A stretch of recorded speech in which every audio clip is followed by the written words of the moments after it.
one game away. Blow up. We're playing for something, man. We're playing for something. Just gotta mean something, you. They gotta mean something. Everything you got. Everything you got. Let's finish this. Do it, fellas. Let's go. Let's do it, fellas. Finish 2 3. 1 2 3. You ready to make history? Come on now. Yeah. You know there's these two words. And when I say them, people get goosebumps cause they know what happens next. So without further ado, Free smoke. look. Scared cause I'm drowning in silence with bad thoughts. These days I don't have nothing to say, man, the bag talks. I put in headphones on my driver. Pull up to the spot and give a good dick and Godiva. I can't lie, I'm uninspired. No more pillow talking about nonsense. I only stick around to put some band-aids on my conscience. I don't know why I feel so bad, nigga. That's what we do, no foundation. We don't build no more, we just screw. Half a bottle of Henny, girl, I'm going with the wind. The same niggas say they happy for me, ain't want me to win. So I'm done on my friends. Don't need help popping Coronas and reminiscing. I just call up Big Bro J and say it's time for venting. If I live forever, I hold this hate for some centuries. You don't know how much I have you doing what it meant to me, but motherfuck all that. I don't even offer up the time to make the call back. Stupid Lodo, if they don't get the picture now, man, I crop them out of the photo. I can't relate to my peers. Been doing this shit for years. I'm motivated by fears. I took the wheel and I steer. My sound not dictated by fuck boys in Atlanta. Stay gifted like this album was ghost written by Santa Bars forever, like they decided to throw me under slammer. Every song's a hit like they picture me underhanders. I could drop 1,000,000 songs, but they never gon' understand us. Soapbox sermons for niggas never giving chances. Fight our whole lives to get these weak ass advances. Work twice as hard for the shit that they getting handed. And this ain't even nothing we chose, nigga, we branded. Still can't tell why all of these niggas mad at me. I'm trying to get 100 so I can put my team on salary. Give it all to the art, man, I turn my life to a gallery. Man, damn, what a fucked up masterpiece. 1,100 shots and I swear, man, I felt them all. If we ain't even good on our blocks, man, who can we call? Pre-decline state of mind, we broke crabs in the barrel. Got us fighting our folk, man, this shit just a life of peril. Winning has a price. And leadership has a price. No, I thought it generally sucked. I didn't think it was a specific suck. I thought it was like an all-encompassing type of suck.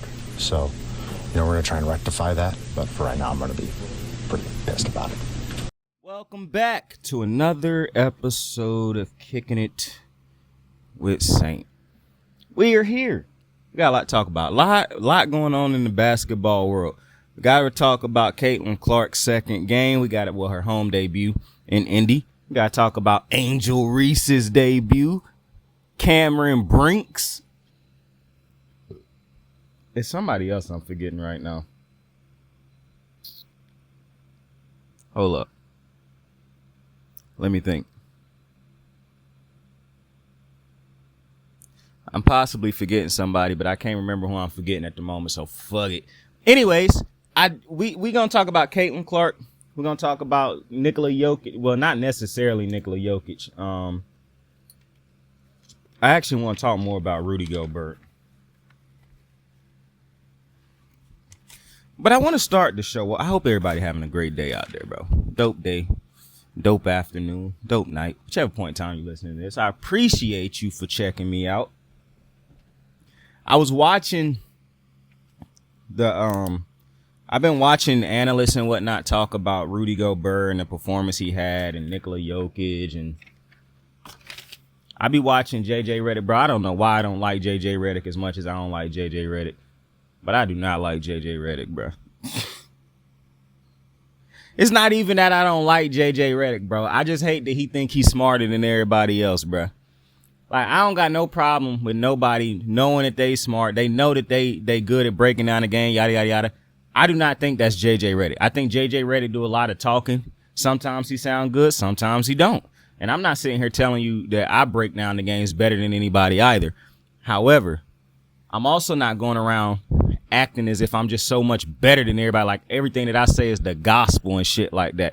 And it only time I even hate it, only time I really go at analysts or talk about analysts on here is if I feel like they say a lot of stupid shit that they is disseminating to the masses that people is listening to.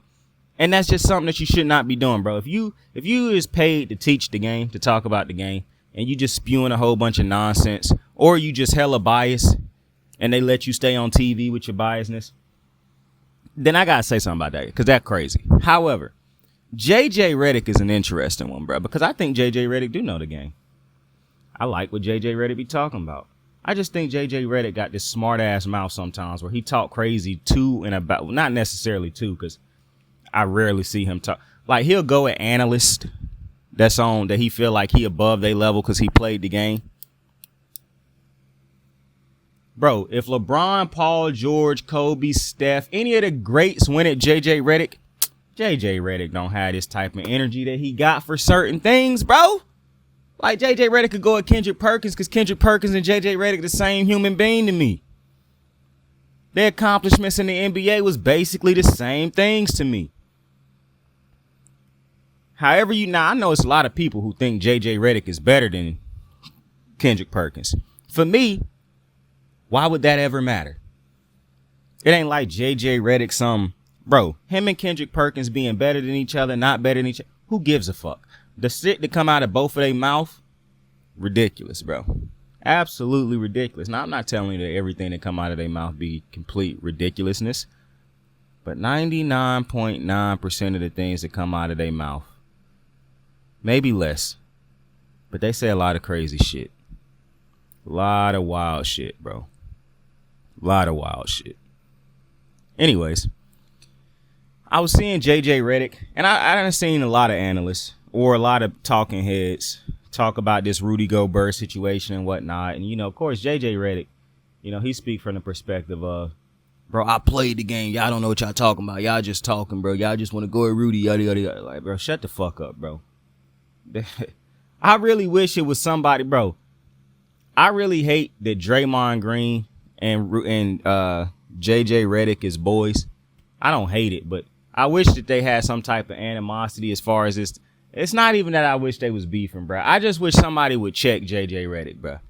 The fact that JJ, like, bro, any analyst that can go unchecked when they talk, like, bro, everybody get checked for bad takes and shit like that, except for JJ Redick. Like, Kendrick Perkins tried to go at JJ Redick and check him, but Kendrick Perkins was coming at him with a lot of ridiculousness, so it wasn't even a good check job. And fans hate Kendrick Perkins, so fans were still gonna be like, "Oh, he didn't say nothing." Like, you know what I'm saying? You know how fans is, bro. You can win it's like the Drake and Kendrick diss, bro. People had who they was who won the thing before it even had. You thought Kendrick won before Kendrick dropped the diss. You thought Drake won before he dropped the diss. And every time the other person dropped the diss, it was automatically corny before you even listened to it, bro. That's how it is in society, bro. We know this fan society, bro, is crazy. But I just think it's interesting listening to these different, people talk about Rudy Gobert and say like, oh, it's not Rudy Gobert. It's not about him. It's about Jokic. Jokic can do this to everybody. Certain times I understand when people say stuff like that. But then, when you just, bro, it feels to me like JJ Redick and some of these other analysts, they not doing this like Rashad McCants. They not saying this shit because they truly believe like, oh, bro, he do this to everybody. It feel like they saying this because they want to play Captain Save-A-Ho. Oh, I don't like that everybody going at Rudy Gobert like this. So I want to be different and say it's not Rudy. Jokic can do this to, motherfucker, we know he can do this to everybody. He just did it to Anthony Davis in the first round. What he didn't do was just keep giving AD like 40 plus points. Even though, listen, AD was barbecue chicken. AD was indeed barbecue chicken for Jokic. However, I done seen AD actually play good defense on Jokic and put up a fight against Jokic.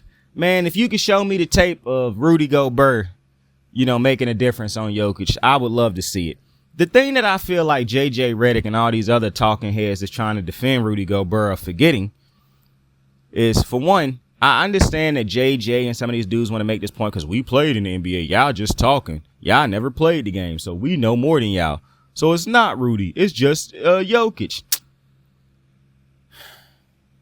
You know how many times throughout history players done, analysts and players and fans done went at bad defenders, even if we knew the dude on the other side was just a great scorer? You know how many times it's done happened throughout history? So I don't understand. Not to mention, bro, how many of those players is 4-time Defensive Player of the Years. It's as if Rudy Gobert is 4 Defensive Player of the Years supposed to hold no type of cachet. Like those awards don't come with any type of expectations for Rudy Gobert. And I'm not understanding that. Like, this ain't me out there guarding Jokic.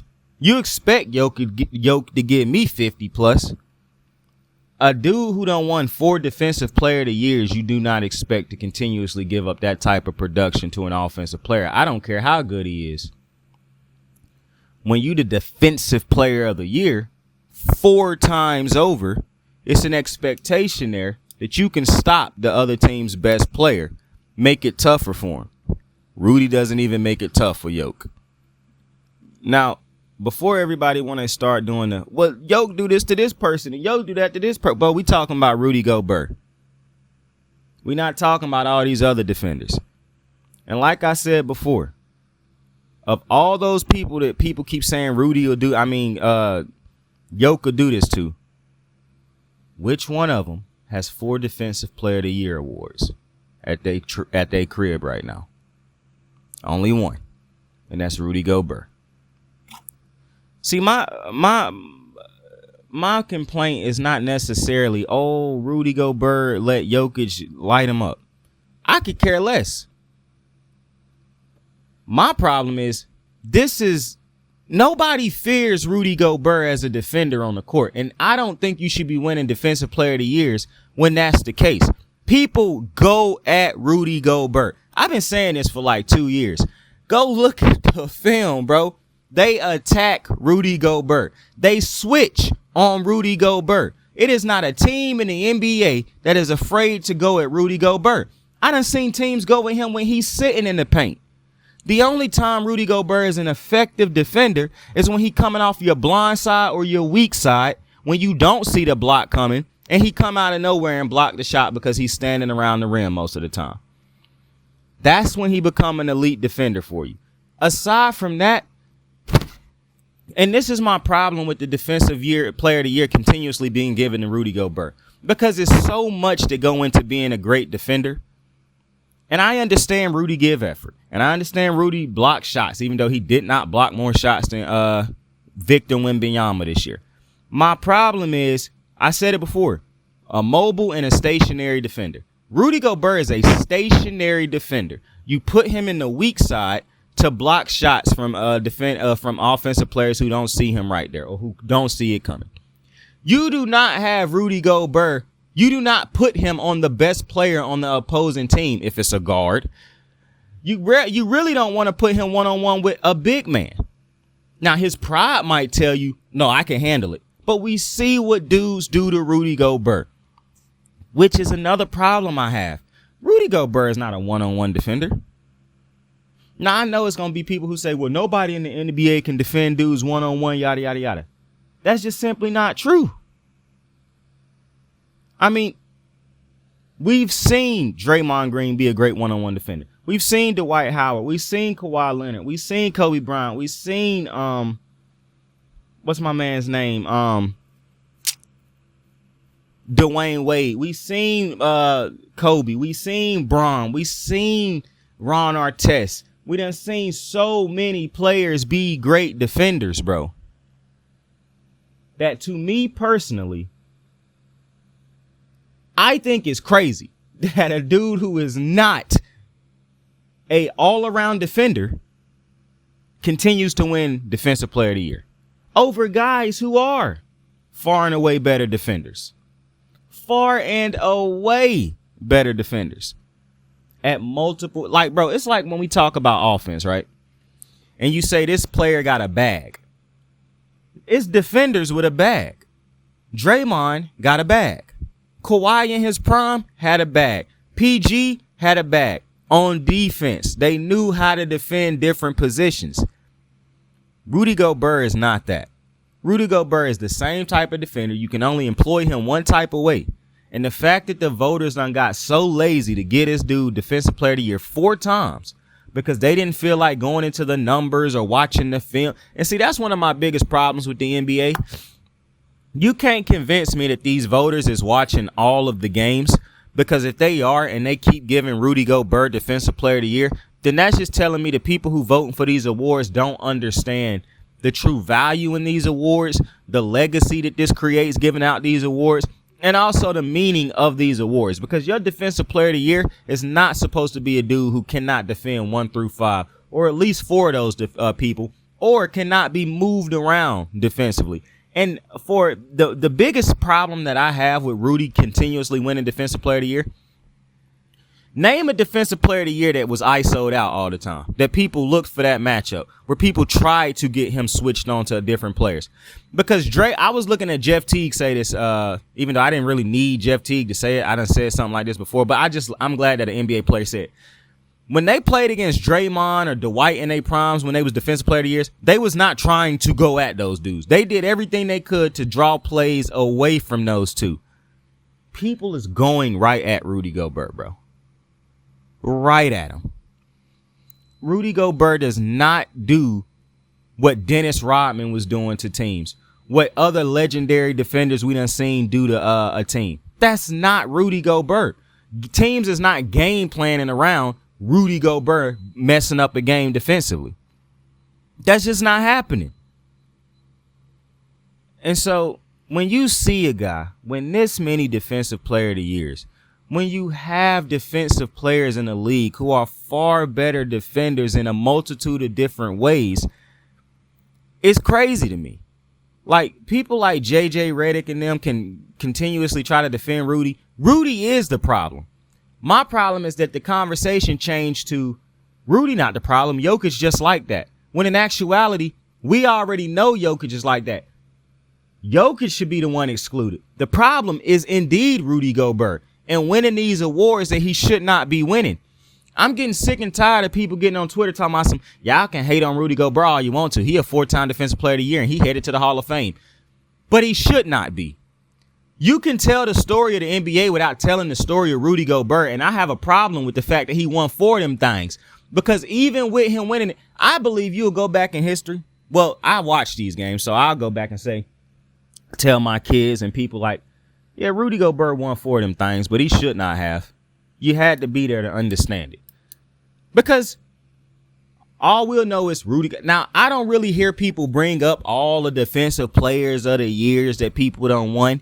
Like, we talk about Kobe all the time. I rarely hear people bring up the fact that Kobe done won multiple, well, not one Defensive Player of the Years, but he done been on multiple all first team, second team defensive player. Like, he done made that multiple times.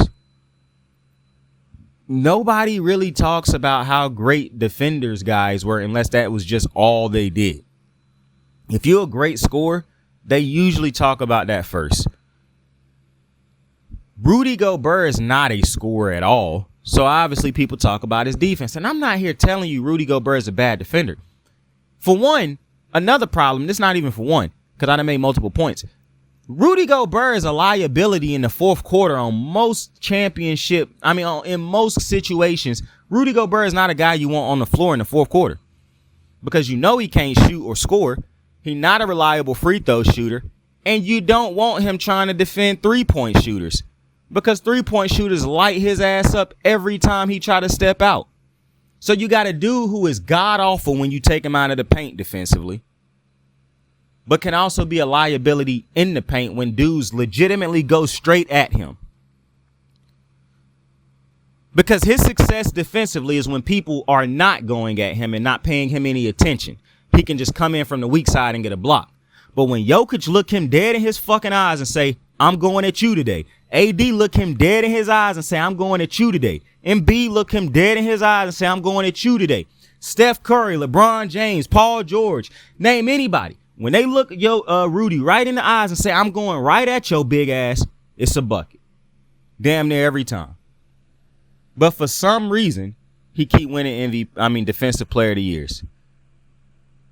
I don't know if the NBA just don't give a fuck about that award anymore, which is strange because it felt like they did when Kawhi and Draymond was winning it. When people was arguing should Paul George win it.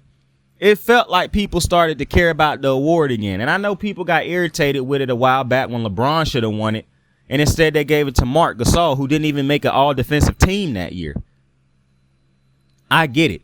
This defensive player of the year got a fishy history. I feel Kobe should have won a defensive player of the year award. Shaq should have won a defensive player of the year award.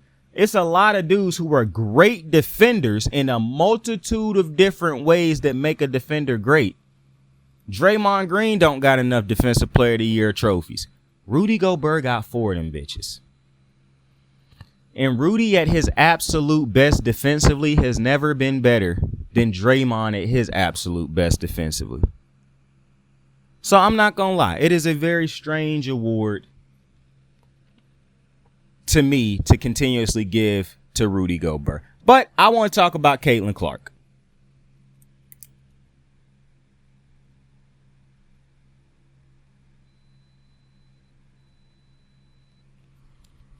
Caitlyn Clark played her second WNBA game.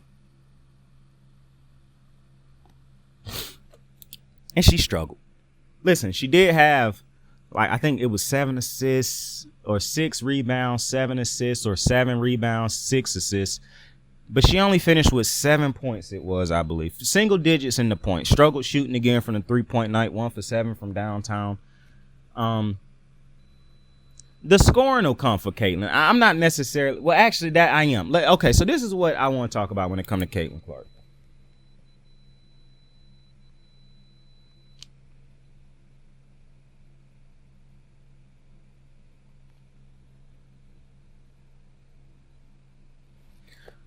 My bad, I was writing something down. I done watched Caitlyn Clark these first 2 games she done played. And I know the first thing that everybody, at least most of the people who I watch or who I done watch talk about this, they biggest things is that, like, oh, you know, her teammates ain't that good around her. You know, people not setting her up. And, you know, I done seen Jeff Teague say some ridiculous shit when it come to Caitlyn Clark. Or, well, the WNBA in general. Not necessarily Caitlyn Clark. Like, his opinion on what the WNBA should be doing for Caitlyn Clark, bro. Just some mind-blowing things said. But I think Caitlyn Clark's biggest problem right now, aside from the fact that, you know, she got to get used to the physicality of the WNBA. She got to get used to the fact that women are just better in the WNBA. Everything that people thought wasn't the case is indeed a case. I understand some people thought like it was just going to be easy for Caitlyn Clark coming straight into the WNBA. That is not the case. But I think the biggest problem with Caitlyn Clark right now is, aside from just and when I say biggest problem, I don't necessarily mean, oh man, this is holding her back, she won't have success. That's not what I'm saying, bro. It's like the other day I was watching the game and I tweeted, Angel Reese is 0 for 4 from the free throw line, and I'm not happy about it.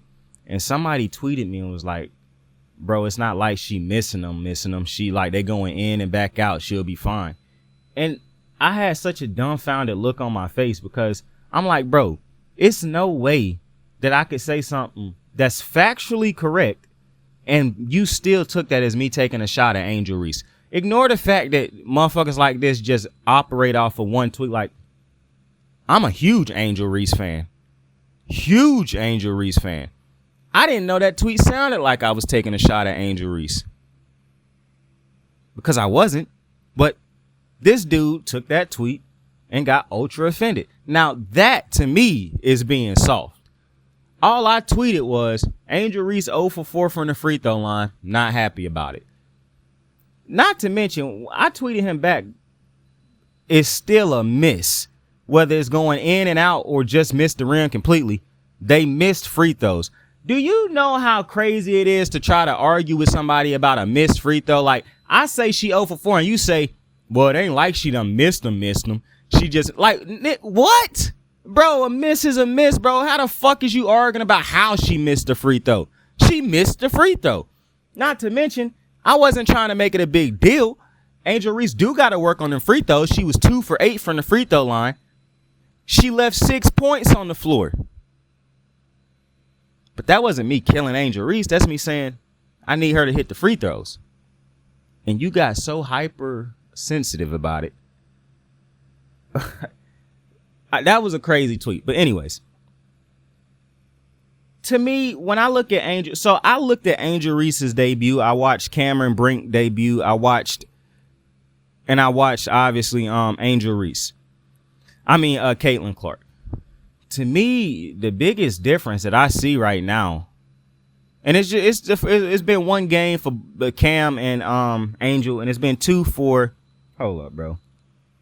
And it's been two for. Hold up.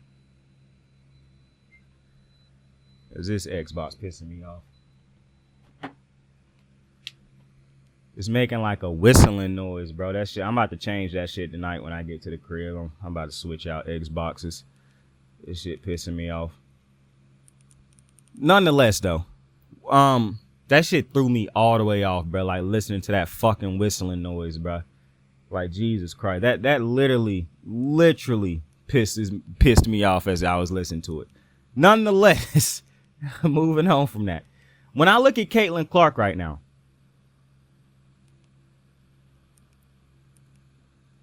Caitlyn Clark have to add something offensively. Like, I know when she was in college, she was this offensive force. She scored all these points. I want to use her and Kelsey Plum. Actually, I don't want to use Kelsey Plum, but I kind of do. Okay, matter of fact. Oh, perfect. I'm going to use Juju, actually. You look at the points that Caitlyn Clark scored in college, right? A lot of three-pointers. A lot of long three-pointers. A lot of bad defense that we don't talk about. Now she in the W, she can't just launch those bad three-pointers now. They was good three-pointers in college, but they bad now because if you just can't find your shot and you just launching up threes, it's considered a bad shot. Desperation heaves. The physicality, the speed, and the different type of game plans, and the fact that she done played the Liberty. She just played the Liberty. And a great defensive team in the Suns the other night. Because of that, I can understand why she done struggled these first two games compared to the unrealistic expectations that her fans put on her. However, I think the biggest problem right now is her offensive game. I understand the team. People thinking about all the external factors and things like that. I'm just thinking about Caitlyn Clark, her game. What can help her game that she can do? I'm not thinking about her team, everybody, the coaches, and I'm not thinking about that. To me, that's a lot of excuses. You don't really know how good the team is until a couple weeks. Now, also, before I get into Caitlyn, because I did just think about this. You only get 2 weeks for WNBA training camp. Okay, so the whole WNBA system to me need to be fixed. For one, if you see how many rookies did not just make a roster. Now, I have a problem with that because the top tier of the class rookies can't be the only ones who make the rosters.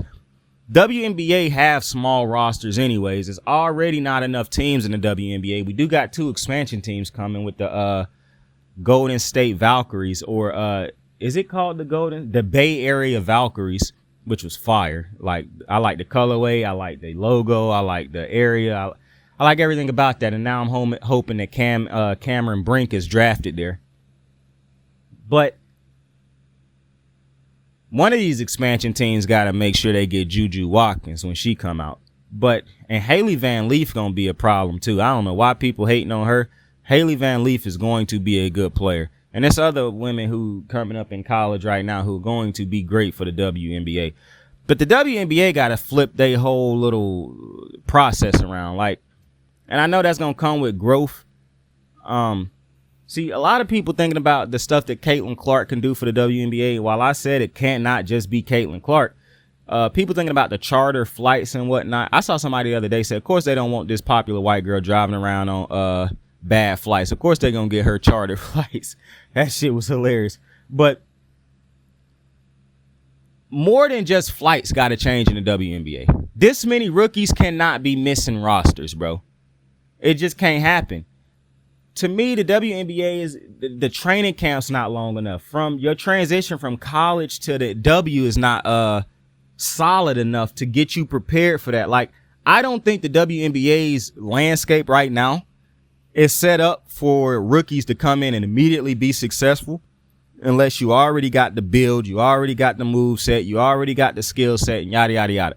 See, a lot of people looked at Caitlyn Clark and just ignored a lot of other parts of Caitlyn Clark's game that was missing. In college, she passed the ball good and she shot the ball good. Why is that, though? Like, was it just her greatness or was it a little bit of other things? Well, her greatness of scoring, yeah, that was one thing. However, her shooting ability was enhanced by the fact that she played a lot of bad defenses. We can say she was great at distributing the ball, but was she really truly a floor general? Or did that come as an effect of bad defenses and teams just pressuring her because they didn't want her shooting? So it was easy to hit the open person. I don't know. However, when I look at Caitlyn Clark's game right now, because I'm still seeing fatigue problems in these first two games, but I think the biggest problem is actually she don't have an offensive bag right now. And I think that's something that a lot of us ignored when she was in college because how easy it looked. But Diana Taurasi must have saw it because she spoke on it. When you look at Caitlyn Clark right now, tell me what did she do great other than shoot the three, which she has not done that great in the WNBA yet. But tell me what is it about her that tell me what it is about Caitlyn Clark offensively that makes her special other than her three-point shooting.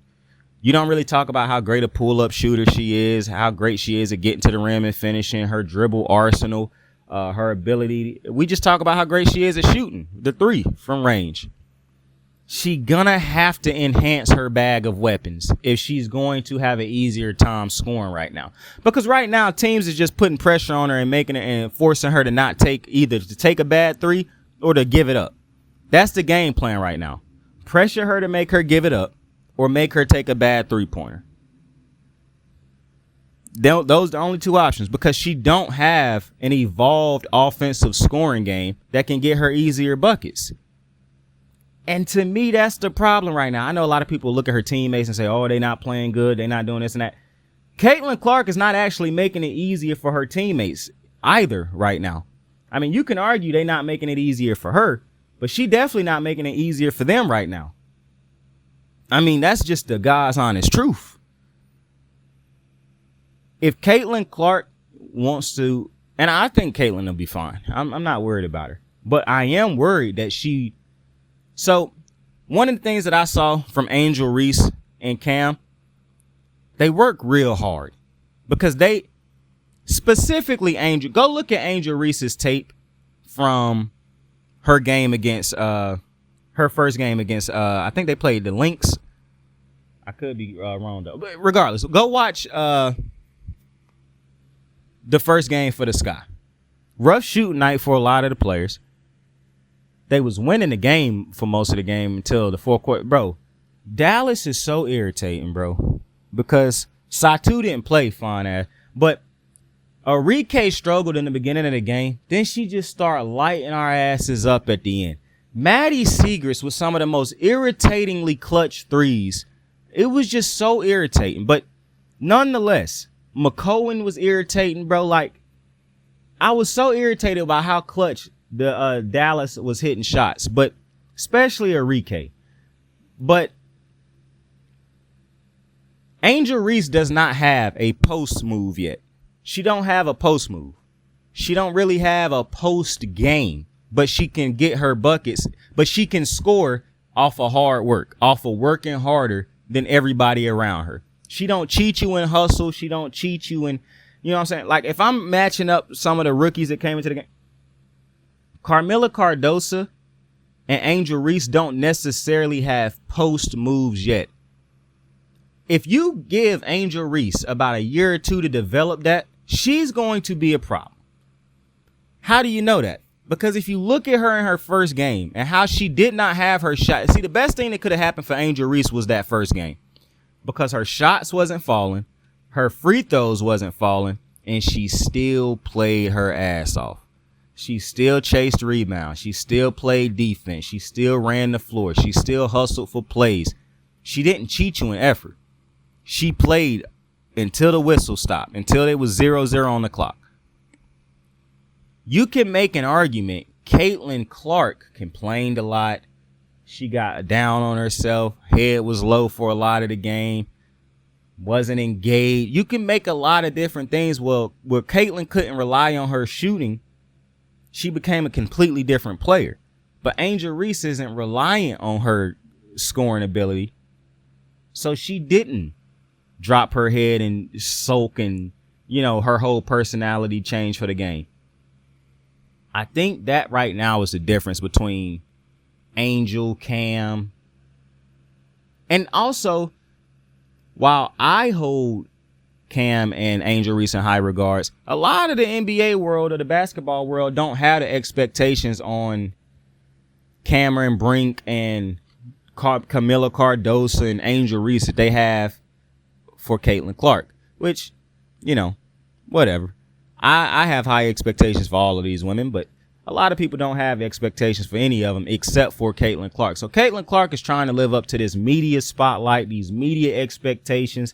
She's supposed to be the savior of the WNBA. Just all these ridiculous things that was put on her, she trying to live up to. Now, when I look at Caitlyn Clark,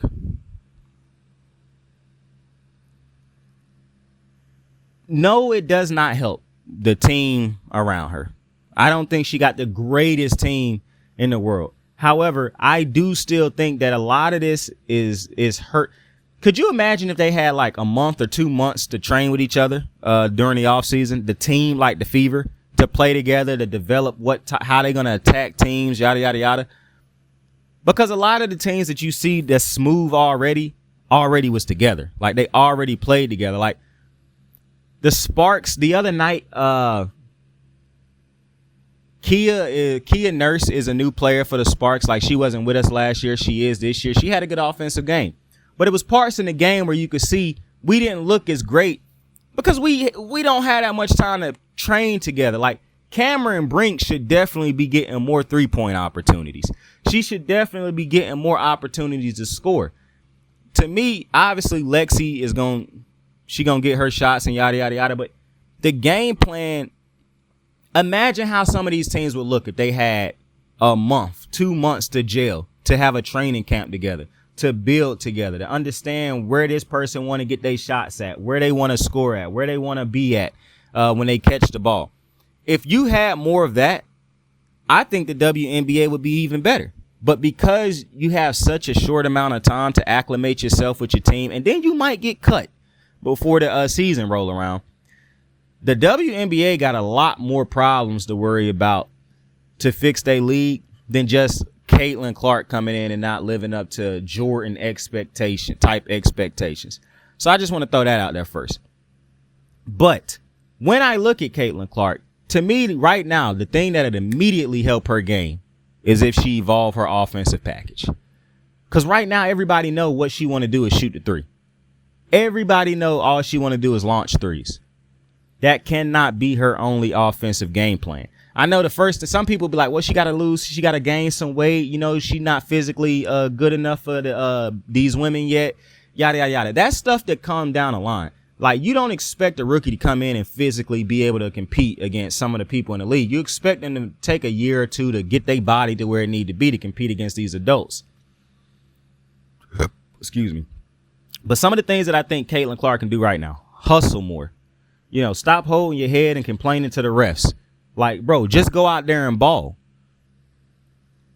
Because right now, I think Caitlyn Clark and her fans is hurting her. Her fans because of all the excuses and whatnot. And Caitlyn Clark just because when you've been a superstar and now you thrown into this pond where you are no longer the superstar by production, just by name, it becomes difficult. Because now in your head, it's like, bro, I have to produce so people know that I am what they think I am. But Caitlyn shouldn't worry about that. If you her, you gonna be her. This struggle won't last. However, it will last if she don't develop an offensive game. It cannot just be launching 3-pointers. See, I'm listening and looking at different people talk about what the WNBA need to do to have Caitlyn Clark be successful and yada, yada, yada. That's a bunch of bullshit. What they need to do is nothing. They need, as far as like Caitlyn Clark. This is on Caitlyn. She have to develop a better offensive game than just launching threes. A mid-range game, a post-up game, a back down. And I'm not talking about, she going to go post it. Bro, she can put her back to the basket and hit turnarounds. It's the Kobe, the Jordan, the LeBron type of phase. Become a better finisher at the rim. a penetrator that can get people involved. You have to have a better offensive repertoire, or you just become the 3-point shooter. And she going to be relegated to somebody who they send off to the corner to catch 3-pointers. That's not what you want Caitlyn Clark to become. That's not why she got a shoe deal. That's not why she got the Nationwide commercials or the State Farm commercials. Caitlyn Clark will be fine as long as she develops an offensive game. Because I understand what we thought she was. But she is clearly not what we thought she was coming into the game. Now that we can see her. If you don't watch it. Because I understand some people might not have watched it yet. But that's just my opinion on Caitlyn Clark right now. I don't think it's nothing, too crazy or you got to worry about. But she do have to develop a more sophisticated offensive game. In the sense that the 3-pointer can't be my only weapon. Because up here in the W, they just too smart. They just expect it. They see it coming.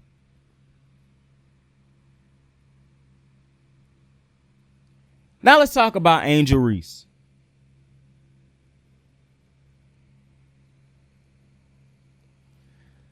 Like I said, Angel Reese played hard her first game. I do want to see Angel Reese become a better free throw shooter. Got to work on those free throws because you don't want to be 2 for 8. You left 6 points out there on the floor. Who knows how those points change the game for you? You definitely finish with 18 points if you hit those free throws. I'm not even saying go 8 for 8, but I'd rather see you go 6 for 8. You know what I'm saying? 7 for 8. 2 for 8 is just unacceptable. You can't throw away good free throws. I mean, easy free buckets. So I do want to see Angel Reese become a better scorer.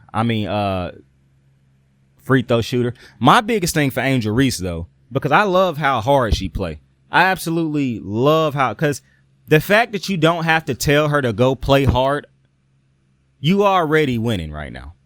Because one of the things for rookies, I imagine, is if things don't go well and you put your head down and now you unknowingly you no longer play hard and you make a mistake, that could be hard for a coach to deal with. Angel Reese, after that first game, played great.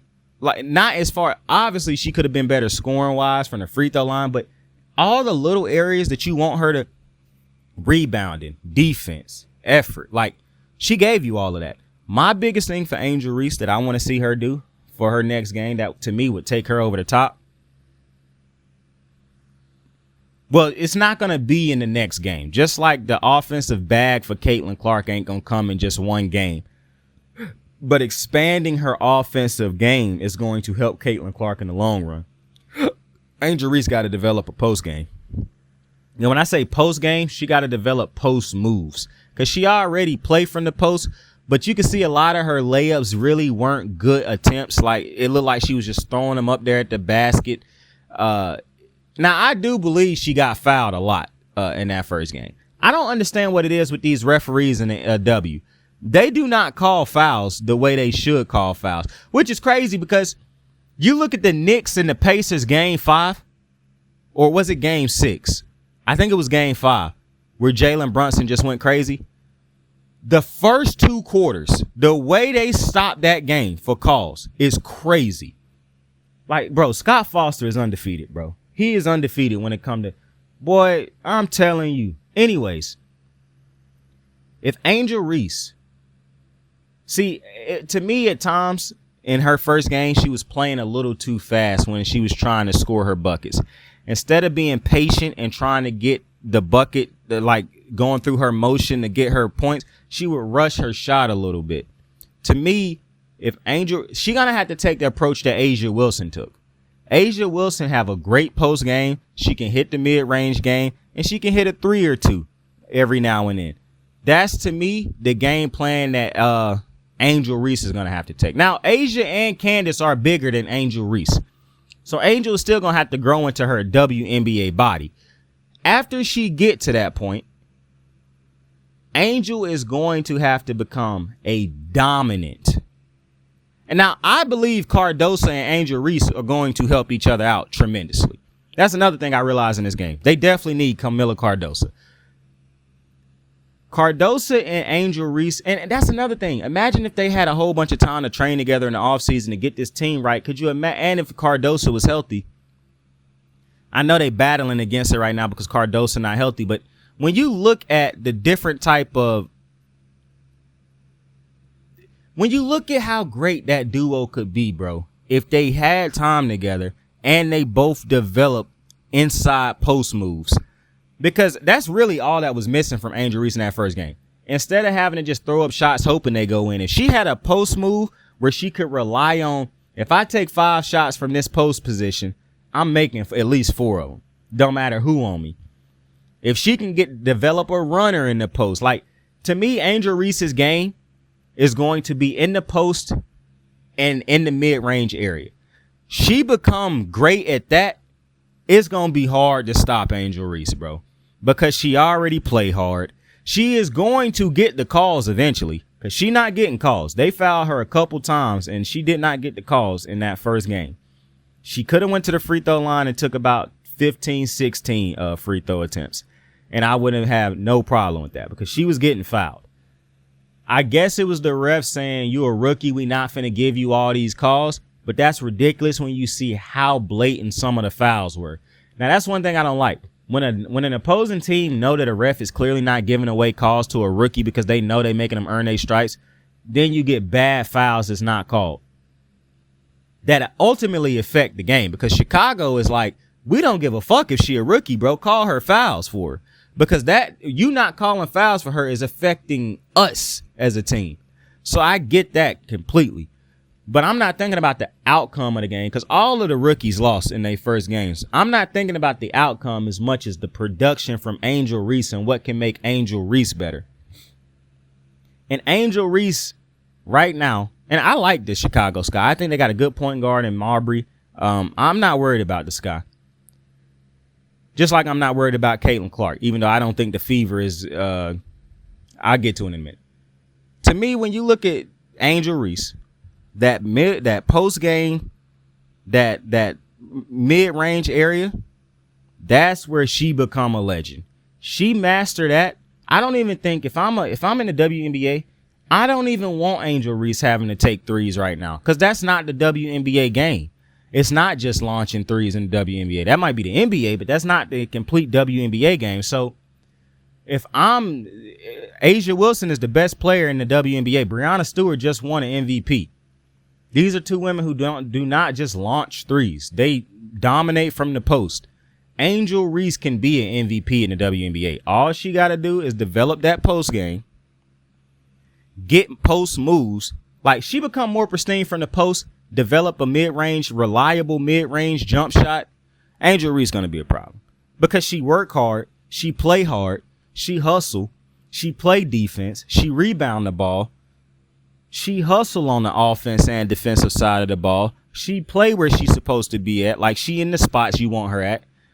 I'm telling you, man, right? That first game, watching Angel Reese, I was truly impressed. I'm not going to lie. I was highly impressed. But I was more impressed just slightly.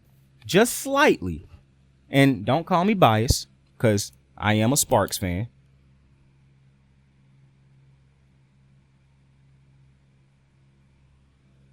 Hold up real quick.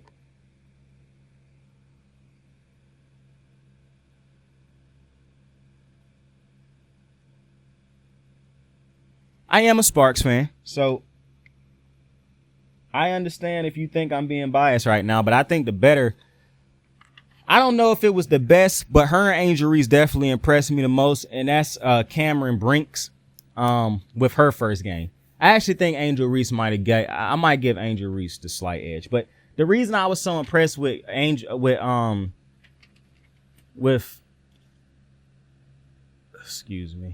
reason I was so impressed with Cam is because, bro, you give Cam gonna have to be more physical, I think. But obviously she a rookie, so I get not being as physical as possible. But she get a little bit more physical. She get more weight on her to deal with these women in the W. Because Cam big as hell, and I still think she nowhere near as strong as some of the women who's smaller than her. But Cam's ceiling is crazy. Let me put it like that. She a power forward / center who can shoot the ball. from basically everywhere on the floor. She can shoot the three. She can shoot the mid-range. She can finish in the paint. I actually think the best all-around offensive game from these rookies is Cam Brink or Rickea Jackson. I actually think they have the more pristine offensive games right now because they can do more. Caitlyn Clark is a three-pointer alone. Rickea and Cam, they both have more pristine. Now, I know a lot of people say Rickea Jackson was the most WNBA ready prospect anyways. And she had a good game in the first game for us too. Like, she worked hard and all that. That's who I was forgetting earlier when I was thinking about all the rookies who I was watching. Completely forgot two of them play for the same fucking team. Well, four of them actually play for the same team. Split it down the middle. Two play for Chicago, two play for LA. Anyways, I like what I saw from the Sparks. I don't like that we ended up losing this game because I thought that we played good enough to be able to win it, but down the stretch we just weren't hitting shots, and they were. Tina Charles is so irritating, bro. How she dominated. Ryan Howard is so irritating, bro. How she dominated. Like, so irritating. Some of these shots that these motherfuckers was hitting. Ryan Howard just cold, bro. I'm gonna be honest. She is just. That's why she won Rookie of the Year last year. She's cold, but. Aside from them being hella irritating, the Sparks are going to be a good team. Let me put it to you like that. The Sparks have three people right now that they can play through. Well, really four if you think about Kia Nurse. But Lexi, to me, is clearly our number one option right now, even though I think in the future it'll be Cam Brink because of how great of. I just think when you got a big, I was about to say big man. When you got a big woman like Cameron Brink, I don't even really like how that sounds, to be honest. When you got a big like Cam who can play in the post and shoot the three the way she can shoot it, I just think what you're going to have to get from her is you're going to have to make her the focal point out because she's not going to try to overstep the vets that's on her team right now. It's not going to happen. But I'm telling you, you get a coach or you draw up a system, because I'm not trying to get coaches fired. But you draw up a system to get Cameron Brink, Lexi Brown, and Rickea Jackson as your dominant three scorers. Mind you, you got Kia Nurse. I just feel like the Sparks, this is one of those key situations where I feel like if you gave the team more than 2 fucking weeks to work together, the Sparks would have looked so much better. To me, what killed the Sparks was they don't have the go-to of Tina Charles, Ryan Howard right now. They will, but they don't have it as. And I know some people are like, well, Ryan Howard, a rookie, so how is that? She clearly the best player on the floor last night. 2 nights ago or 3 nights ago. However, Brinks is going to be a problem. Lexi is going to be a bigger problem. I just truly feel like I like the team that the Sparks, I like our starters. Put it like that. I really like our starters. I'm telling you, bro, and I could just be biased. I could be biased because I am a Sparks fan. But Rickea Jackson, Cam Brink, Lexi Brown, Kia Nurse. That is 4 legit starters that if we get them playing seamless team basketball, bro, you do not realize how hard it's going to be to try to stop us, bro. And Cam, growing into her NBA, Cam and Rickea could be 2 crazy post players, bro.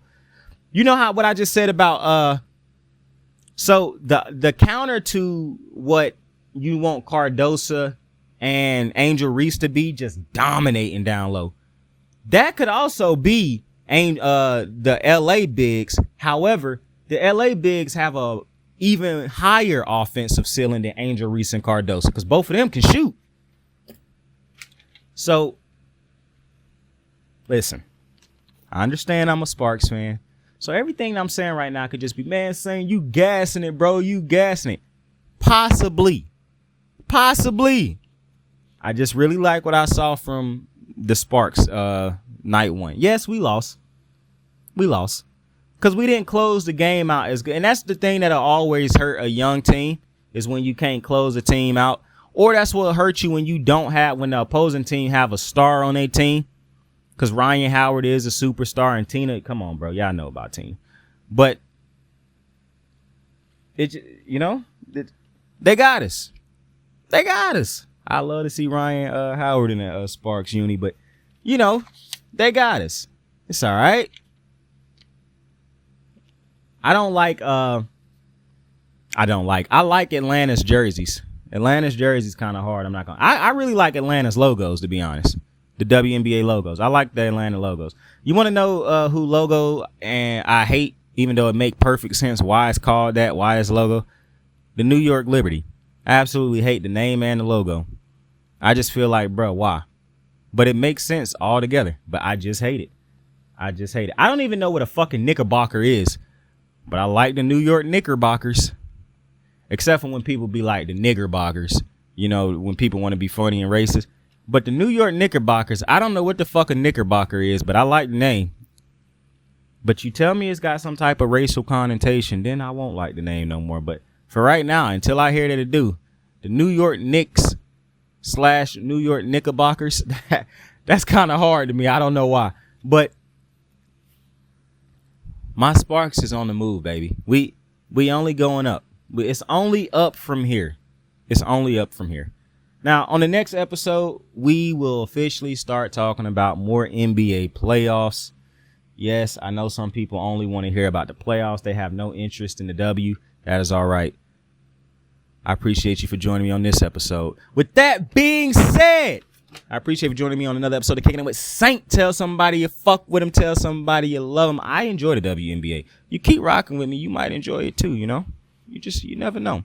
Shout out to all these beautiful women in the WNBA who balled out on opening nights 1, 2, and you got more games coming up tonight. I feel bad for the Liberty. For Caitlyn Clark, because you know who their next game is against?